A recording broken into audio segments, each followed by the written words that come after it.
ஒரு காரசாரமான chicken gravy எப்படி செய்யலான்னு பார்க்கலாம். வாங்க வீடியோக்குள்ளே போகலாம். இதுக்கு நான் சிக்கன் லிஷியஸ்லேருந்து வாங்கியிருக்கேன். சிக்கன் எல்லாம் நீட்டாக பேக் பண்ணியிருக்காங்க, நல்லா ஃப்ரெஷ்ஷாக இருக்குது. 1 கிலோ சிக்கன் வாங்கியிருக்கேன். இப்போ ஓப்பன் பண்ணி பார்க்கலாம். இப்போ சிக்கன் ரெடியாக இருக்குது. நெக்ஸ்ட்டு மசாலா பார்க்கலாம். 2 தக்காளி, 10 பூண்டு, கொஞ்சமாக கொத்தமல்லி, கருவேப்பிலை, 2 வெங்காயம் எடுத்துக்கோங்க. இப்போ ட்ரை மசாலா அரைக்க போகிறோம். அதுக்கு தனியா, சோம்பு, மிளகு எடுத்துக்கோங்க. நல்லா ஃப்ரை பண்ணிக்கோங்க. நல்லா ட்ரையாகவே இருக்கட்டும், ஏன்னா மிக்சியில் அரைக்க போகிறோம். நெக்ஸ்ட்டு மிளகு வந்ததும் எடுத்துடலாம். நெக்ஸ்ட்டு தாளிக்கிறதுக்கு எண்ணெய் ஆட் பண்ணிக்கோங்க. கொஞ்சமாக சோம்பு ஆட் பண்ணுங்கள். நல்லா பொரியட்டும். இப்போ நம்ம பொடியாக கட் பண்ண வெங்காயத்தை ஆட் பண்ணலாம். வெங்காயம் நல்லா வதக்கணும், நல்லா பொன்னிறமாக ஆகணும். நெக்ஸ்ட்டு தக்காளி ஆட் பண்ணலாம். கருவேப்பிலையும் ஆட் பண்ணலாம். நல்லா மிக்ஸ் பண்ணிக்கோங்க. இந்த மாதிரி கலர் சேஞ்ச் ஆகணும். நெக்ஸ்ட்டு பூண்டை ஆட் பண்ணிக்கோங்க. நல்லா மிக்ஸ் பண்ணிக்கோங்க. இஞ்சி பூண்டு பேஸ்ட்டை ஆட் பண்ணிக்கோங்க.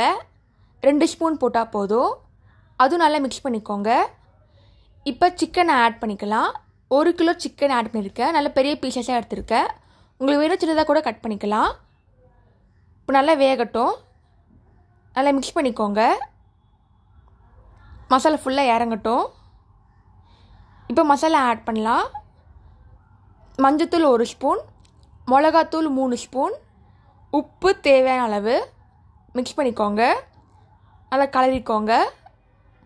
இப்போ தண்ணி ஆட் பண்ணிக்கோங்க. நல்லா வேக வைங்க. இப்போ நெக்ஸ்ட்டு ட்ரை மசாலா அரைச்சிக்கலாம்.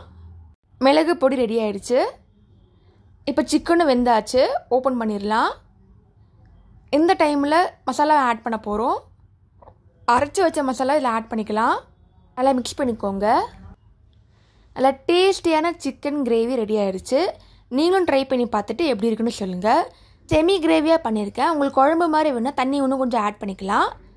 இட்லி சப்பாத்தியோடு தொட்டு சாப்பிடுங்க, இல்லைனா ரைஸோடு மிக்ஸ் பண்ணி சாப்பிடுங்க. டேஸ்ட் செம்மையாக இருக்கும். நீங்களும் ட்ரை பண்ணி பார்த்துட்டு எப்படி இருக்குன்னு சொல்லுங்கள். தேங்க்ஸ் ஃபார் வாட்சிங். லைக் பண்ணுங்கள், ஷேர் பண்ணுங்கள், சப்ஸ்கிரைப் பண்ணுங்கள்.